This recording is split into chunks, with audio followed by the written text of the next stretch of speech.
मात श्री नर्मदे हर।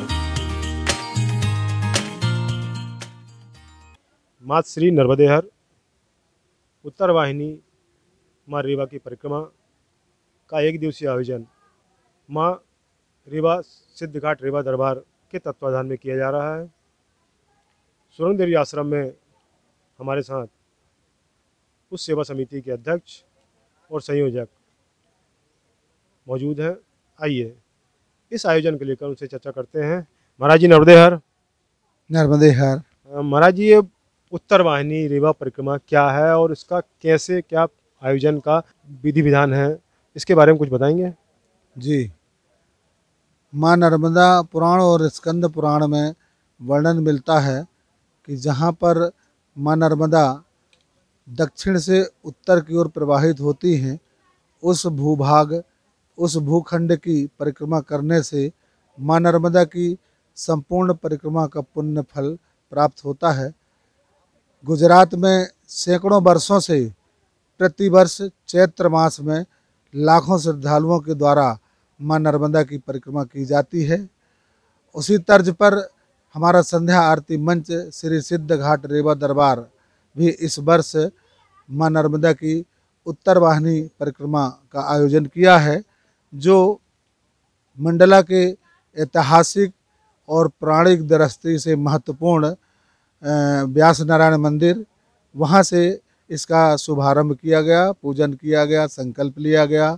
नावों के द्वारा मैया जी को पार करके महाराजपुर संगम पहुँचे, वहाँ से जल भर करके और अब यात्रा हमारी सुरंग देवरी देव बप्पा आश्रम में पहुँच चुकी है और यहाँ से मैया जी को पार करके जाएंगे सहस्त्रधारा में।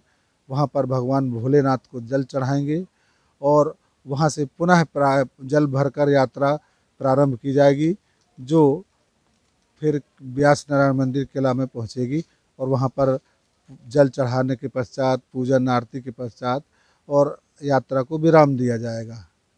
ये जो इतने श्रद्धालु परिक्रमा कर रहे हैं, तो इन सबको क्या व्यक्तिगत निमंत्रण दिया गया है कि ये अपनी स्वप्रेरणा से आए हुए हैं? संध्या आरती मंच के द्वारा आवाहन किया गया था कि एक आयोजन हमारे संध्या आरती मंच की ओर से किया जा रहा है और इसके लिए बैनर फ्लैक्स भी लगाए गए थे, पैम्पलेट्स भी छपवाए गए थे।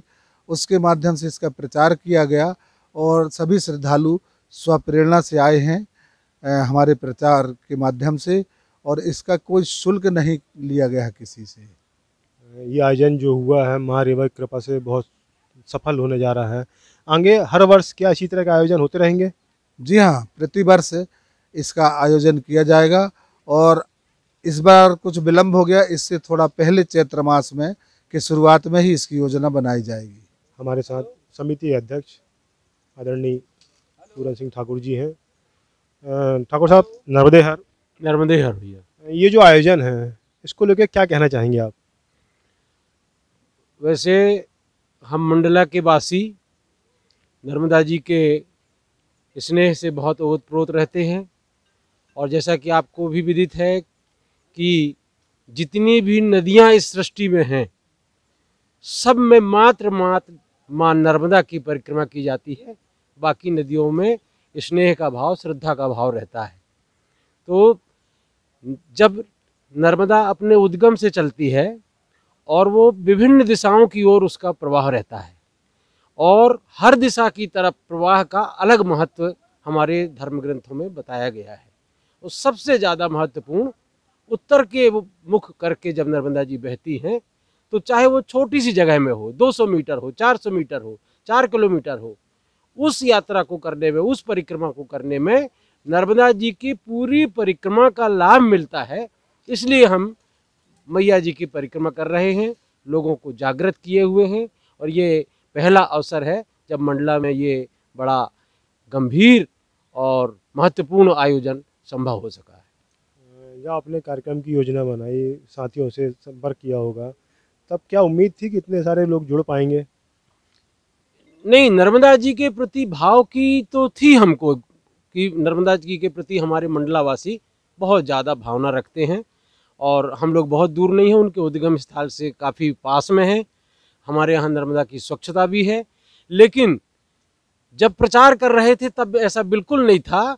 हमें ये उम्मीद थी कि उंगलियों में गिने चुने लोग इसमें सम्मिलित हो पाएंगे, लेकिन ये आज बहुत बड़ा सबक मिला है, बहुत सीखने को मिला है कि मैया जी का जहाँ पर नाम आता है लोग सुन करके, हमने नहीं भी बुलाया है, किसी तीसरे व्यक्ति से भी अगर किसी ने सुन लिया है, आप देखेंगे पूरे हुजूम को तो इसमें माताएं 80-80 साल की वृद्धा हैं, 80-80 साल के लोग हैं, बच्चे हैं, बहुत सी महिलाओं को आप देखिएगा कि नंगे पैर चल रही हैं, धूल में नंगे पैर आ रही थी। अभी ये पत्थरों को क्रॉस करना है तब नंगे पैर वो करेंगी। मैंने कहा भी कि माता जी आप चप्पल डाल लेना था, अभी कपड़ा बांध लेना। नहीं, बोले कोई चिंता की बात नहीं है, हम तो परिक्रमा में आए हैं और पूरी हो जाएगी परिक्रमा। तो ये भाव की बात है और हम तो उस भाव की बहुत कीमत करते हैं। वैसे तो माँ रेवा हमारे सभी मनोरथ पूर्ण करती हैं, लेकिन परिक्रमा के दौरान देखा गया है जिस तरह से धूप है वो वृक्षों की कमी समझ में आई। हाँ, तो उसको लेकर आगे भविष्य में क्या आप खुद से भी संकल्प और दूसरों हमारे दर्शकों से क्या बोलना चाहेंगे कि वृक्षों को लगाने के लिए, उनको सहेजने के लिए क्या अब समय आ गया है कि हम गंभीरता से सोचें? अब इस परिक्रमा के दौरान तो भैया ये निश्चित रूप से चूक हो गई, क्योंकि वृक्षारोपण एक वर्तमान समय में इतना महत्वपूर्ण कार्य है कि जितना परिक्रमा महत्वपूर्ण है उतना ही ज़्यादा महत्वपूर्ण वृक्षारोपण भी है।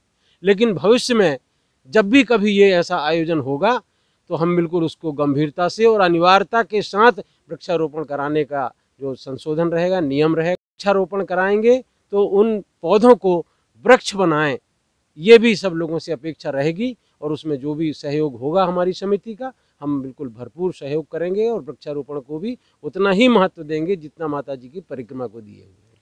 पिछले कई वर्षों से देखा जा रहा है प्रशासनिक स्तर पर, शासन स्तर पर वृक्ष तो बहुत से लगते हैं, लेकिन जैसा कि आपने कहा कि पौधे जो लगाते हैं उनको वृक्ष बनते भी हम देखें, तो उसके लिए हम और आप क्या प्रयास कर सकते हैं?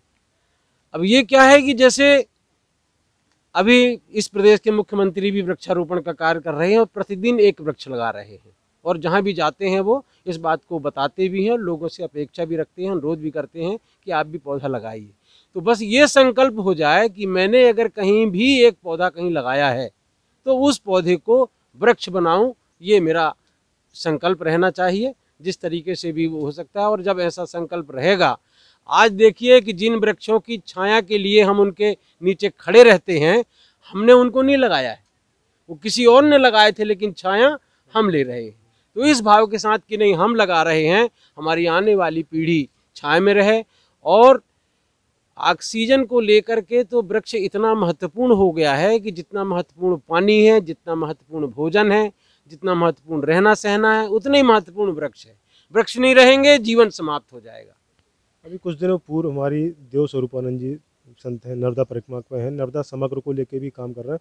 उन्होंने बहुत अच्छी एक बात कही। उन्होंने ये कहा कि हमारे हिंदू सनातन परंपरा में इतने साधु संत हैं, और आर्थिक दृष्टिकोण से भी और सामाजिक दृष्टिकोण से भी बहुत रुतबा रखते हैं।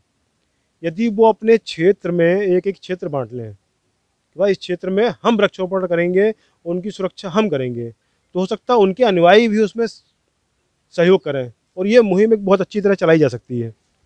अभी कुछ दिन पहले देखा होगा आपने, भैयू जी सरकार कई बार नर्मदा जी की परिक्रमा कर चुके हैं, अभी पुनः परिक्रमा में गए हुए हैं।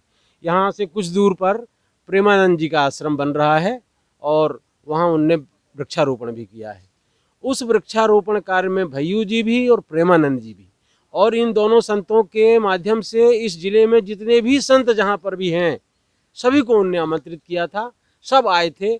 और आज की तारीख में एक जो बहुत बड़ी गंभीर समस्या है कि हमने पौधा तो लगा दिया, वो बीज है उसको हम ऐसे ही फेंक देंगे तो वो अंकुरित होगा, ये उसका स्वभाव है, लेकिन उस अंकुरित बीज को वृक्ष बनाएं, इस संकल्प के साथ अभी जो अभियान चल रहा है भैयू जी भी कर रहे हैं। और जब संतों के माध्यम से अगर ऐसा हो जाएगा तो निश्चित रूप से हमारा जो समाज है वो कहीं ना कहीं आस्थावान रहता है, आस्था रखता है। जब गुरुजी और संत और महात्मा इस चीज़ को कहेंगे तो निश्चित रूप से लोग उनकी बात को मानेंगे और वृक्षारोपण के कार्य को बहुत व्यापकता मिलेगी। आपने हमें समय दिया, आपका बहुत बहुत धन्यवाद। नर्मदे हर। नर्मदे हर, नर्मदे हर।